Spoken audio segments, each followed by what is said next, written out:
Hello again, everyone. Mark Hack, Macomb County Executive. Deputy John Paul Rea, our Deputy Executive here in Macomb County. We just want to kind of update you on what's going on once again on the COVID virus. But interesting enough, I had some folks ask me over the weekend, and I had to kind of look it up and research it myself. You know, where did it get its name, COVID-19?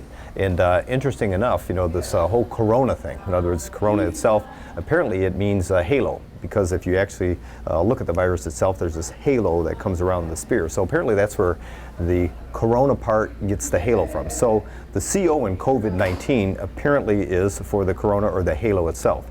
The vid, VI, is for the virus, so COVID, and then the D is for the disease. So COVID is basically the halo, if you will, and virus disease. So that's where COVID comes from, and 19 is because Wuhan, China, in 2019 is when it was first identified, or when they first found this, and that's apparently where the 19 comes from. So interesting little factoid, I guess. You know, everybody talks about COVID-19, but nobody really understood where its name come from, and quite honestly, I had to research it myself through the internet. That was kind of you know, one of my weekend, I guess, educational moments for myself as well. So with that being said, we know it's had an impact here in Macomb County. Continues to do so. We know there's still a community spread. And with that, you know, what are we seeing as far as our latest numbers here? So, Mark, as with every Monday when we do the update, we're still waiting for numbers to come in from the state of Michigan. Seems as if there's been a downward trend in the cases over the weekend. We are still seeing only 6 deaths throughout the month of July here in Macomb County. Our 7-day average from deaths is about 0.6, which is a good, stable trend as far as the management on that end. The 7-day average of cases per million is about 37, which has come down from a high of about 51 over the past month. And the other thing that we're seeing too is the 7-day average as far as percent positive cases is at 4.7. So stable numbers, again, responding to some of the upticks that have been seen around the state of Michigan, that the governor enacted some additional orders with regards to masks and everything. But another positive element is we are over 6,000 individuals in the county alone that have recovered from COVID-19. So again, the management phase, the response phase, and really still working and coordinating here out of our EOC. And interesting enough, if you actually compare that, I go back to the August numbers and stuff, and if you're thinking about the actual number of deaths, it's almost like 100% less deaths that we're seeing as a result of it. And if you're looking at the percent positive cases, at a point in time we were getting about 47% of the people testing, we're getting it now, it's about 4.7, so about a 10% differential there, and then incredible amount of difference between, especially from April to now, the number of people that are actually testing positive by the numbers. So again, you know, flattening the curve has happened. We're seeing it, and all at the same time, we're actually doing more testing. Yeah. I know the health department is still available. If you go to macombgov.org, if you want to get a test, please go ahead and register to sign up to get a test. They're testing about 200 people a day at our site right around the corner here by North Rose and Dunham Road. Correct. So they'll give you the location, time, where to show up. If you want to get tested, we're still doing that, and again, at record paces now here in Macomb County. Upwards of 1,600 individuals a day getting tested throughout the many test sites located in Macomb County. Again, macombgov.org, not only can you get the information regarding our health department's testing site, but multiple testing locations throughout the county and the region. Yeah, and once again, credit to our health department keeping up on this, identifying, you know, the issues, figuring out how do they do the follow-up, contact tracing, but also getting this information to us on a very consistent and, again, timely basis. So health department's doing a great job managing that. All the while, we're still seeing, you know, obviously people are getting out and about. They're still engaging.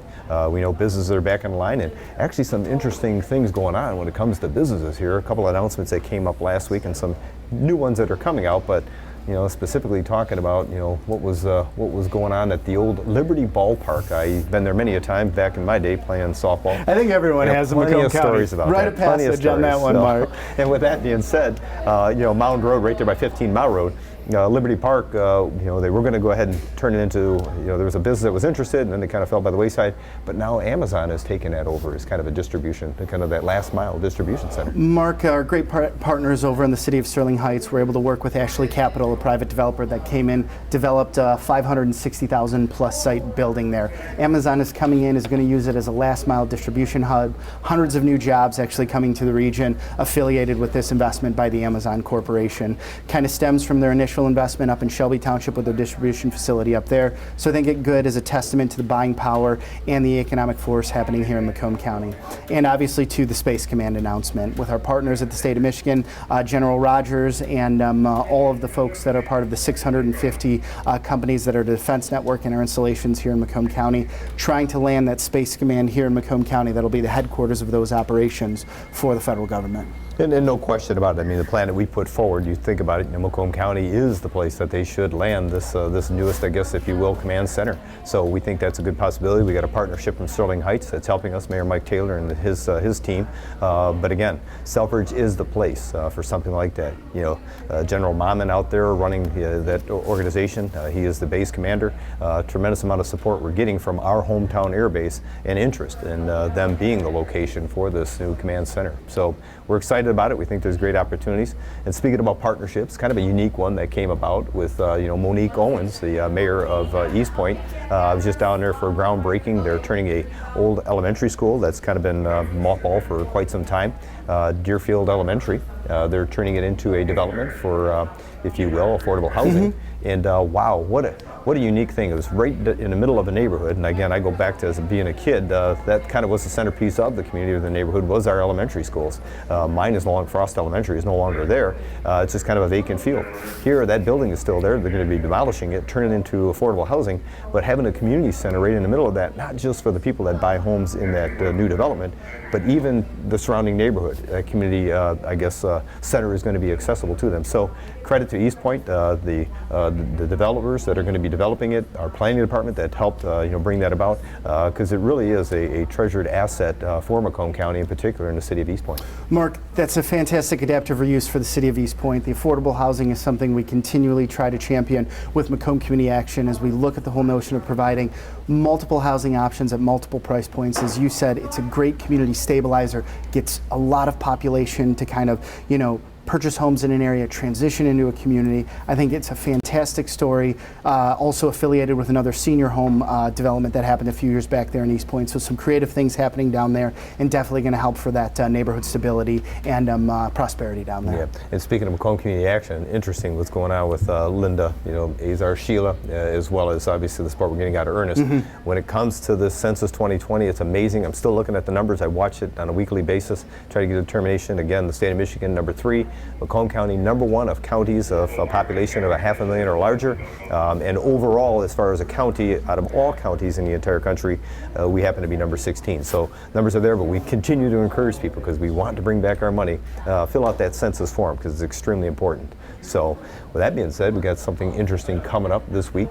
Salt River, the Wayne and Joan Weber Paddle Park that's going to be out there in Chesterfield, right along Jefferson, by the Salt River area.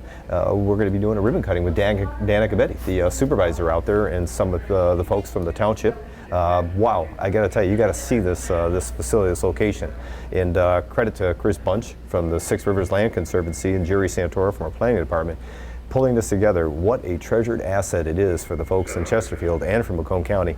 Looking forward to going out there for the ribbon cutting, a little bit of a cleanup that they're going to be doing, and paddling around. So kind of an exciting opportunity. Mark, it's part of that Green Macomb strategy that we've been pushing, the blue economy, understanding what our great natural assets are, how we can highlight them. We've had fantastic partners in Chesterfield Township, not only with Dan Accavetti, their Parks and Natural Resources Department down there too. Obviously the phenomenal donation by the Weber family with that paddle park right there where the bridge goes over the Salt River and Jefferson Avenue that cuts in there too. Got to preserve there. It's going to be able to ensure that there's a nice water recharge area and then also have some active paddle destinations there, which is going to bring a lot of great outdoor enthusiasts to the area too. In the bridge itself that you just got through referring to, I tell you, that was a good push on behalf of the township, in particular Dan Accavetti and the board, trying to make it look like, not just a typical bridge, that you kind of see a steel metal structure. I'll tell you what, that is a very uniquely designed, beautiful bridge. It kind of adds to the beautification of that area. I mean, it's absolutely gorgeous. And so with that, I think people in that area are going to be very much interested in wanting to see what finally happened here. And again, credit to Chesterfield Township for helping drive that, and obviously the Webers for donating the funds to help make that happen. Mark, I think the number of individuals that have been involved in this project, not only the local philanthropist, obviously Chesterfield Township, but even to our Department of Roads, Brian Santo and the team, working with the community, trying to envision how that roadway can not only meet all the special needs in those areas, but bring some of that aesthetic flair to the structure too. And we're going to update on some of those road projects hopefully by the end of the week. Take a look around. If you can, go to macombgov.org and check out the projects for this year. Again, we have a limited amount of funding every year. That money is allocated or dedicated for various roadways that we had to prioritize. We would like to fix every road and every subdivision as well. Well, yeah, absolutely. But again, funding is limited. There's no question about it. But for more information and a real detailed understanding of the issues, as well as what roads are going to be fixed this year, as well as moving into next year, go to macombgov.org, click on the road projects, and you'll get a full list of those. So there are some great projects that are going on right now that are underway. I know we're hearing that some of them are going to be completed, and there are a few others that are going to be starting, and hopefully we get through all those before the end of the season, where we're not able to obviously do a lot of road construction, but we're focusing more on maintenance. So again, credit to our road department. They have been working even through this COVID crisis, and roads are getting fixed, but unfortunately we know there's always a lot more to fix than we're able to get to. So. Yep. Obviously, whether it's working on a showcase project like Innovate Mound Mark or dealing with those thousands upon thousands of calls that we get every single year on the maintenance side, Department of Road teams has been working every single day since the outset of the coronavirus and will continue to be there to serve the community. Yeah, so on that note, we want to thank you once again for tuning in, and on behalf of JP, myself, and the rest of us here in Macomb County, we want to continue to advise you to keep you and your family safe.